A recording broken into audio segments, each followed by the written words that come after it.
Rise of the Tomb Raider. This game really took me by surprise in the best way possible. I mean, I knew going in it was going to be a solid game, but it actually exceeded my expectations on so many levels. First off, the environments are stunning. Every single location feels meticulously crafted, from the frozen Siberian mountains to the hidden tombs. You really feel like you're on this epic adventure with Lara. I found myself just stopping to take in the views at times, which isn't something I do often in action games. And speaking of action, the combat and stealth mechanics are incredibly satisfying. You get this perfect blend of intense firefights, sneaky takedowns, and crafting that just keeps you engaged throughout. There's this real sense of progression, too. By the end of the game, I felt like Lara had grown so much, not just as a character, but in terms of abilities. You can craft your own explosives, improve your gear, and upgrade your skills, so it feels like you're always evolving. The game nails that feeling of being alone in the wilderness. There were plenty of moments where I felt like Lara was up against impossible odds, but her resilience kept pushing her forward. There's something really inspiring about that. It's like you're constantly in survival mode, scavenging for resources, battling enemies, and fighting the elements. I have to say, the tombs themselves are a standout. They're optional, but trust me, they're worth exploring. Some of the puzzles had me scratching my head for a while, but that moment of solving them is so satisfying. Next, we have Resident Evil 4 Remake. You know how remakes can sometimes feel like just a polished-up version of the original? This one is so much more than that. Capcom managed to take one of the most beloved games in the series and elevate it in all the right ways. It's like they took everything that worked in 2005 and improved it without losing that magic. Honestly, if you're a fan of the original, you're going to be thrilled. First off, the graphics are stunning. You know how the original had that eerie, creepy vibe with its isolated village?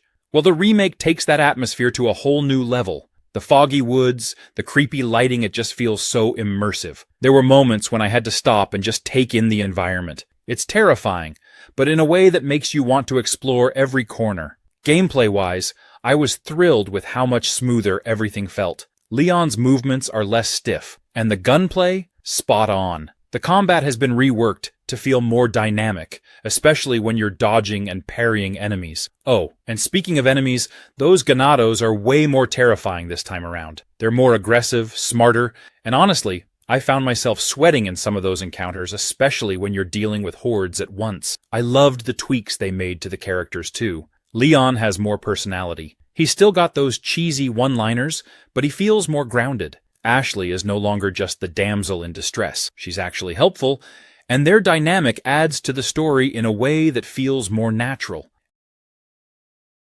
Next we have Bloodborne. It absolutely deserved to win Game of the Year in 2015, but didn't quite get the crown.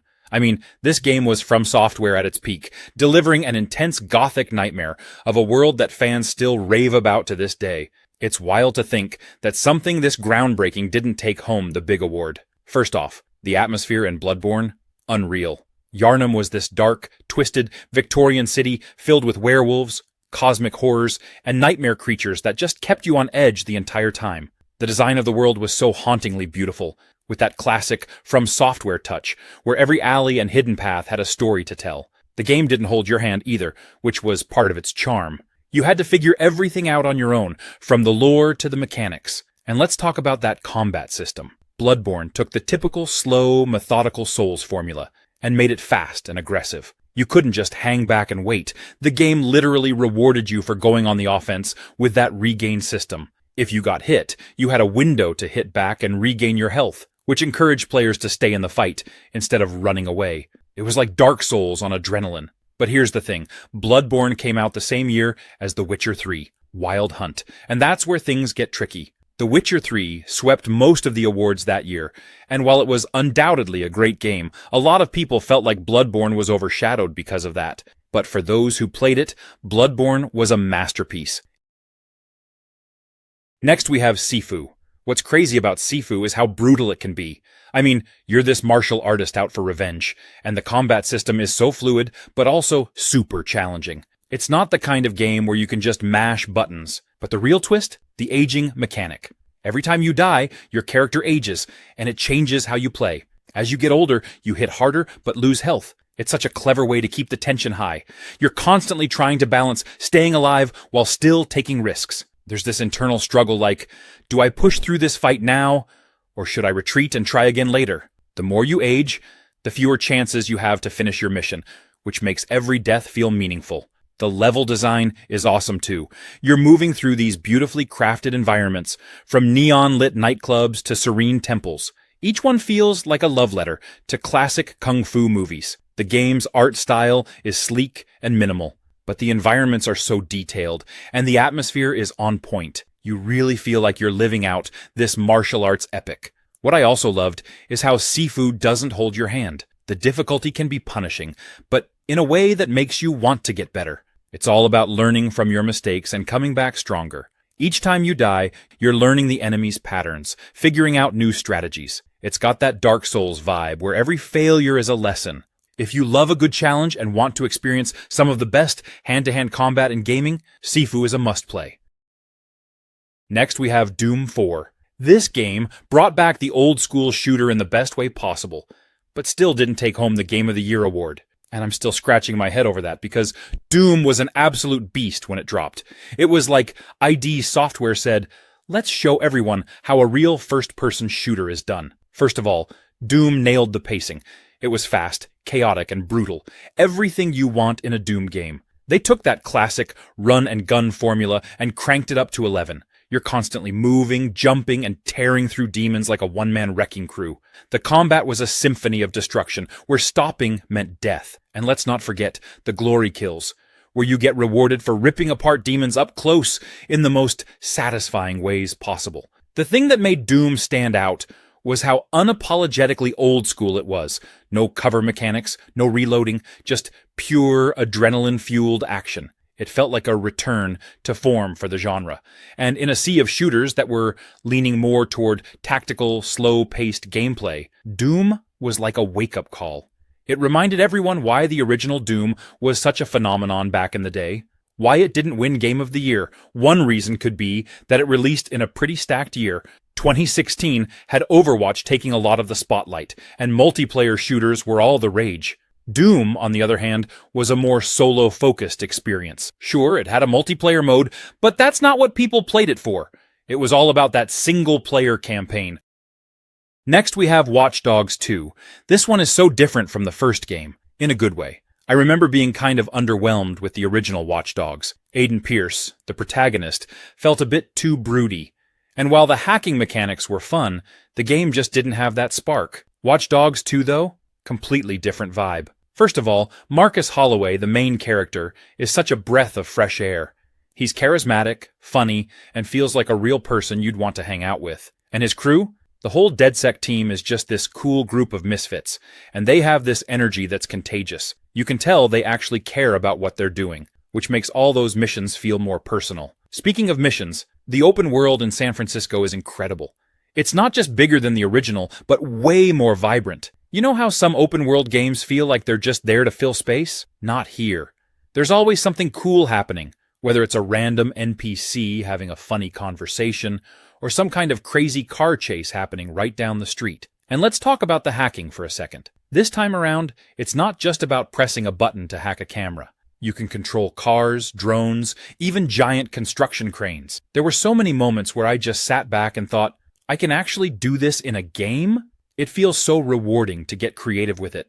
Like, I once completed a mission without stepping foot inside the building. I hacked everything remotely using my drone and RC car. One thing I wasn't expecting was how much I'd enjoy just exploring the city. Next we have Final Fantasy VII Rebirth. If you played Final Fantasy VII Remake, you're already familiar with the epic world and characters, but Rebirth just takes everything up a notch. Midgar was this dark, gritty industrial setting in Remake, but Rebirth opens things up. You get to see more of Gaia, explore lush forests, massive plains, and mysterious ruins that feel like they're hiding 1,000 secrets. And then, there's the combat. Oh boy, if you thought the battles in Remake were good, Rebirth steps it up.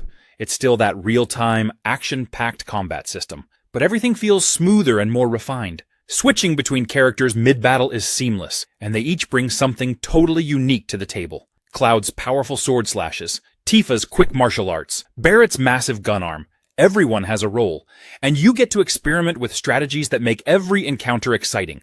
And the materia system is back, so you're constantly tweaking your setups, figuring out the best combos for each fight. Oh, and the bosses? Unreal. Square Enix did not hold back.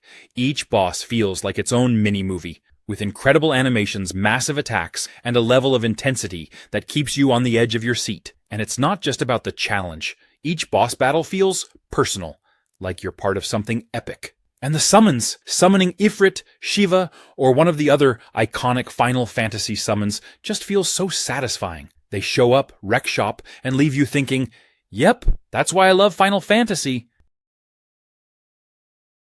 Next we have Metal Gear Solid V: The Phantom Pain.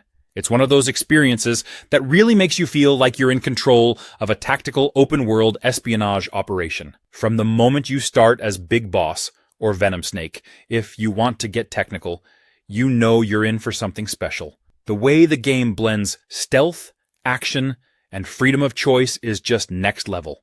Let's start with the open world. Unlike previous Metal Gear games, which were more linear, the Phantom Pain drops you into these massive living environments. You've got Afghanistan's rocky, mountainous terrain, and the jungles of Africa, each filled with enemy bases, patrols, and wild animals. The thing is, the world isn't just a backdrop.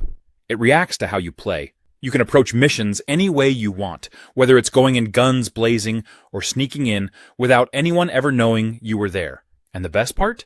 If you get caught, the game doesn't punish you too harshly. You can adapt, think on your feet, and still pull off the mission. That freedom keeps the tension high and the experience fresh every time. The stealth mechanics, they're just so well done. You've got all these tools at your disposal. Decoys, tranquilizer guns, night vision goggles, and you can customize your loadout for every mission.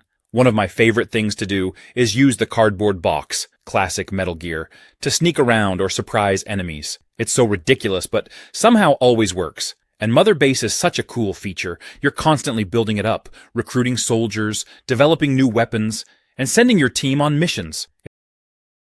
Next we have Demon's Souls. The world of this game is jaw-dropping, especially in the remake for the PS5. You step into this dark, eerie kingdom of Boletaria, and right away, the atmosphere pulls you in. Each area has this unique vibe, from creepy, foggy swamps to towering castles and fiery caverns. One thing that really stands out in Demon's Souls is how it doesn't hold your hand at all. There's no big tutorial here, just you, your sword, and the mystery of Boletaria.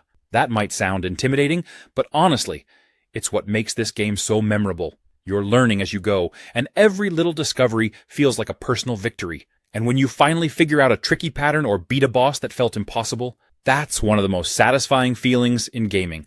And speaking of bosses, Demon's Souls has some of the best. Each one is unique, creepy, and requires you to stay on your toes and really study their moves.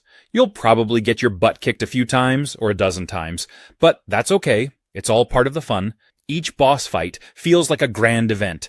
There's this tension in the air, and you're just waiting to see what insane move they're going to throw at you next. But when you finally bring one down, the victory feels so sweet, like you've just accomplished something epic.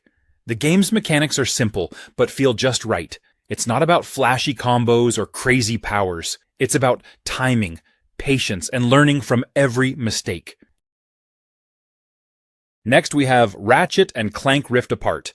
This game is like a massive playground of imagination. I'll start by saying that if you're a fan of eye-popping visuals, crazy weapons, and charming characters, this is a must-play. Right from the start, you're thrown into this super vibrant animated world. And when I say vibrant, I mean vibrant. The visuals here are insane. It's honestly like playing through a Pixar movie. The combat is chef's kiss. You have this insane arsenal of weapons, and each one is wilder than the last. I mean, only Ratchet and Clank could come up with weapons like a gun that turns enemies into plants. That's right, you can go full botanist on some evil aliens. There's this fun balance where you have to keep switching weapons, and because they're all so unique, combat never feels repetitive. Plus, upgrading them is addicting. You're always excited to see what ridiculous upgrade you'll unlock next. The game somehow keeps you on your toes, thinking, okay, what can I do next to make this even crazier? And let's talk rifts for a second, because They're just so clever. You've got these dimensional portals that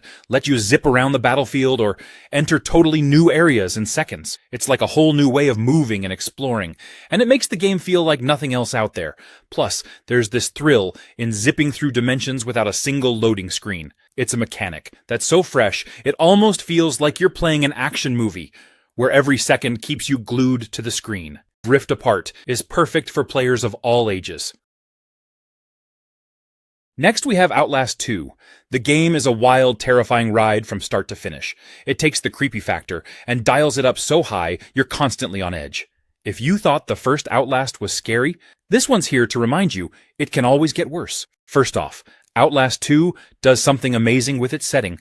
You're dropped into this isolated backwoods area that feels like it's completely detached from the rest of the world. The story has you playing as Blake Langerman, a cameraman looking for answers about a mysterious murder, and, of course, you're not exactly welcomed with open arms. One thing I really love about Outlast 2 is how it forces you to use your camera to survive. You're relying on it for night vision in pitch black areas. But here's the kicker, the battery drains so fast. There's this constant panic about running out of juice, and when you hear something moving in the darkness, that dread just skyrockets. It's a beautiful kind of torture. Honestly, the camera itself feels like a character because you're always thinking about it, babying it, just hoping the battery lasts through the next nightmare. And when the camera dies in a dark place, pure terror. But it's not just about being scared. Outlast 2 does such a great job at making you feel helpless. There's no fighting back, no weapons, no hero moment where you suddenly become this badass. Nope, it's all about running, hiding, and surviving. You have to pick your hiding spots carefully, crouch through cornfields, dive under beds, and hope nobody finds you. Every noise feels like a threat, and every shadow keeps you guessing. Next we have Ghost Runner. If you haven't played it yet, imagine a cyberpunk world, neon lights everywhere, and you're a futuristic ninja with a katana. Right off the bat, Ghost Runner hits you with its fast-paced, wall-running, and insane parkour. It's one of those games where you can't help but feel like a total badass, but it also humbles you real quick. One wrong move, and bam, you're dead. But here's the thing, the respawn is immediate, so you're right back at it, trying to perfect your next run. It's super rewarding when you get into that flow state.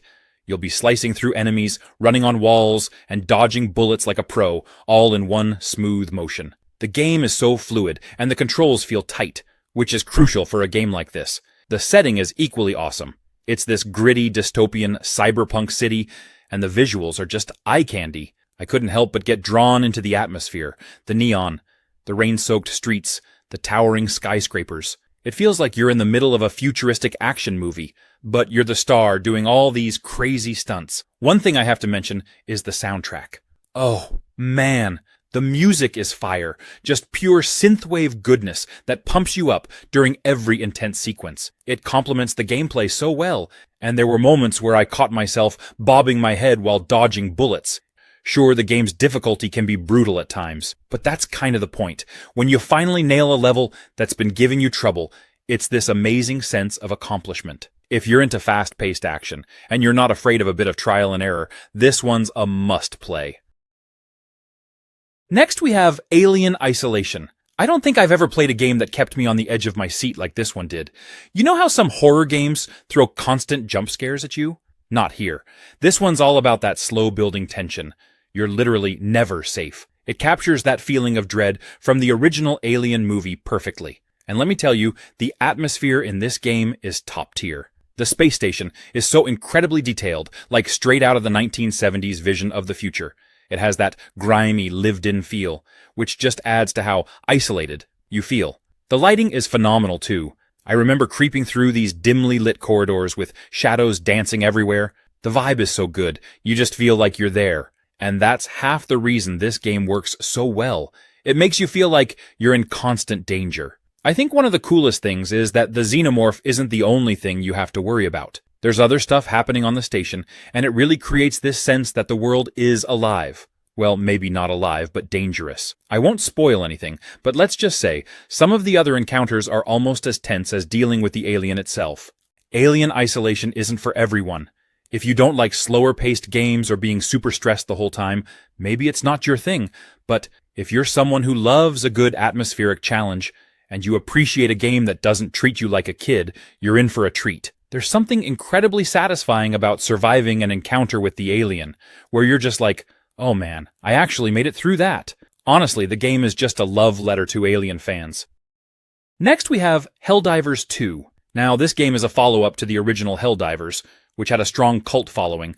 It's all about cooperative, top-down, tactical shooting, but with a pretty unique twist. It's brutally difficult. However, Helldivers 2 has gotten some hate for being too punishing, or for having gameplay mechanics that can feel overwhelming, especially for new players. One of the biggest complaints is how unforgiving it can be. Friendly fire is always on, which means you can accidentally or not so accidentally kill your teammates during missions. And believe me, this happens a lot. It's a game that forces you to be super careful, and not everyone is down for that level of intensity. The steep learning curve and lack of hand-holding also rubbed some players the wrong way, especially those who were expecting something more casual.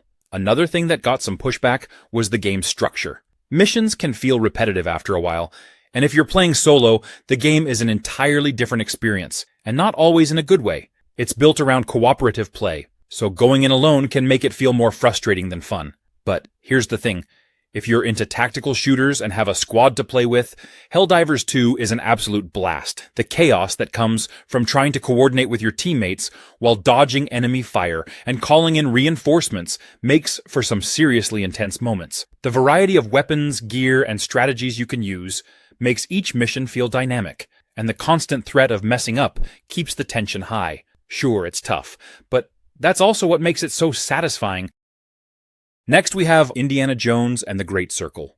This game is an absolute treasure. It's got everything you'd want from a thrilling adventure game, puzzles to crack, action-packed sequences, and just the right amount of exploration to keep things exciting without ever feeling overwhelming. The gameplay strikes this awesome balance between action and problem-solving. The game knows how to keep you on your toes, with sequences that demand quick reflexes and sharp thinking. Whether it's timed challenges or encounters that require strategy, it's always engaging and never repetitive. The variety is really what keeps the game feeling fresh, all the way through. One of the best parts of Indiana Jones and the Great Circle is how interactive it feels. The mechanics are intuitive, giving you just enough guidance without ever holding your hand. You're free to explore and experiment, and the game rewards curiosity. Trying out different approaches often leads to discovering something cool, whether it's a hidden detail or a unique way to tackle a challenge. Another big win is how the game handles pacing. It's got this fantastic rhythm, where moments of high-stakes action are perfectly balanced by quieter periods of exploration or problem-solving. It's not just a non-stop adrenaline rush. It gives you time to breathe and take in the experience. That flow makes the entire adventure feel dynamic and keeps you hooked from start to finish. So, if you're into games that mix action, puzzles, and exploration into one exciting package, Indiana Jones and the Great Circle is absolutely worth checking out. Next we have Tekken 8. Now, if you're worried about the gameplay, don't be. This is still the Tekken you know and love, fast-paced, technical, and ridiculously satisfying. But Tekken 8 doesn't just play it safe, it's added a few new tricks to keep things fresh. It's all about aggressive gameplay, rewarding you for staying on the offensive and pulling off some truly flashy moves. It feels like the game is encouraging you to take risks and go for broke, and when you pull off a perfectly timed heat burster combo, chef's kiss. Speaking of combos, let's just take a moment to appreciate how good it feels to land one in Tekken 8. There's something so satisfying about stringing together a series of hits, juggling your opponent, and finishing with a cinematic blow. It's like painting a masterpiece, except your paintbrush is your fist, and the canvas is your opponent's face. What I've always loved about Tekken is how every character feels so unique, and Tekken 8 takes that to a whole new level. Whether you're into the brutal power of King's wrestling moves, the lightning-fast precision of Kazuya, or the wild acrobatics of characters like Ling Xiaoyu, there's a fighter here for everyone. And don't worry if you're new. The game does a great job of easing you into the mechanics, but let's be real. Learning the ropes is half the fun. The other half? That moment when you finally master a character and start pulling off ridiculous combos that make your friends yell, "How did you do that?" And the story mode? Buckle up, because Tekken 8 delivers the drama. This series is basically the Fast and Furious of fighting games at this point. Next we have The Division 2. It's like someone took the best parts of a cover-based shooter, mashed them up with RPG elements, and then dropped it all into a beautifully detailed post-apocalyptic Washington, D.C. So the setup is simple. The world's gone sideways, and it's your job to bring some order to the chaos. You're an agent of the Division, a group of super-trained operatives trying to hold everything together. But honestly, the real fun isn't in saving the day. It's in exploring, strategizing, and slowly building yourself into an unstoppable force of nature. The game is all about cover-based strategy here. Running into a fight, guns blazing? Yeah, good luck with that. Instead, you're ducking behind cars, flanking enemies, and figuring out how to use your gadgets to outsmart the other side. And those gadgets? Absolute lifesavers. Turrets, drones, seeker mines. You've got a whole arsenal of futuristic toys to mess with, and they're all ridiculously fun to use. The enemies aren't just bullet sponges either. They're smart. They'll flank you, use cover, and coordinate to take you down. There's a real sense of satisfaction when you clear an area because you earned it. Every firefight feels intense and rewarding, especially when you're playing with friends. Speaking of which, co-op is where this game truly shines. Rolling into a mission with your squad, calling out targets and covering each other's backs. It's peak teamwork. Plus, there's something hilarious about your buddy panicking over the comms while you're casually tossing a healing grenade their way. Next we have Vampire. It's one of those titles where you go in expecting a typical vampire action game, but it turns out to be so much deeper than that. It's got this dark, moody atmosphere that just pulls you in right from the start. You play as Dr. Jonathan Reed, this dude who's a respected doctor, but also just became a vampire. So, right off the bat, you're hit with this major moral conflict. He's a healer, but now he's cursed with this bloodlust. It's such a cool dynamic because you're constantly torn between doing what's right and giving in to your vampire instincts. I don't know about you, but I loved the tension that creates in the gameplay. Every time you meet someone, you're like, do I help them or do I eat them? That's one of the most interesting parts of the game. The choice to feed or not. The more you feed on people, the stronger you get, but it comes with some serious consequences. The game doesn't just let you be a monster without repercussions. If you kill too many civilians, whole districts can fall into chaos, and you end up ruining your own world. But then again, if you don't feed, you're weaker, and the game becomes more challenging. I remember thinking, man, do I really want to sacrifice this person for a quick power boost? It really makes you consider every move. The combat is actually pretty fun too. It's got that hack and slash feel, but with some cool vampire powers thrown in. It's got that perfect mix of action, storytelling, and moral dilemmas that keep you hooked. Plus, who doesn't want to live out their vampire fantasy, right? Next we have The Outer Worlds. While it didn't win Game of the Year in 2019, it absolutely deserved to be in the conversation. This was Obsidian showing everyone they still had that RPG magic, delivering a game with tight writing, a quirky sense of humor, and a whole galaxy's worth of exploration and moral dilemmas. It was a breath of fresh air in a genre dominated by massive open-world RPGs, proving that sometimes less is more when it's done right. The world building was top-notch. Set in a retro-futuristic galaxy ruled by megacorporations, the game gave you a ton of freedom to explore different planets, each with its own distinct vibe and politics. The whole corporation's run everything setting was dripping with satire, and it really hit home, especially with the dialogue options. You could choose to be a hero, a corporate shill, or just a chaotic wildcard, and the game would react accordingly. Every decision felt meaningful, and there were so many different ways to play through the story. The writing was easily one of the game's strongest points, whether it was the witty banter with your companions or the moral dilemmas you faced with every mission. The dialogue was smart and sharp. The characters, like Parvati, who became an instant fan favorite, were charming and well-written. They added a lot of heart to the otherwise cynical tone of the game, and their personal side quest gave the game an emotional core. One controversy was that, despite its great writing and humor, the game's combat wasn't exactly its strongest feature. It was solid, but not particularly deep.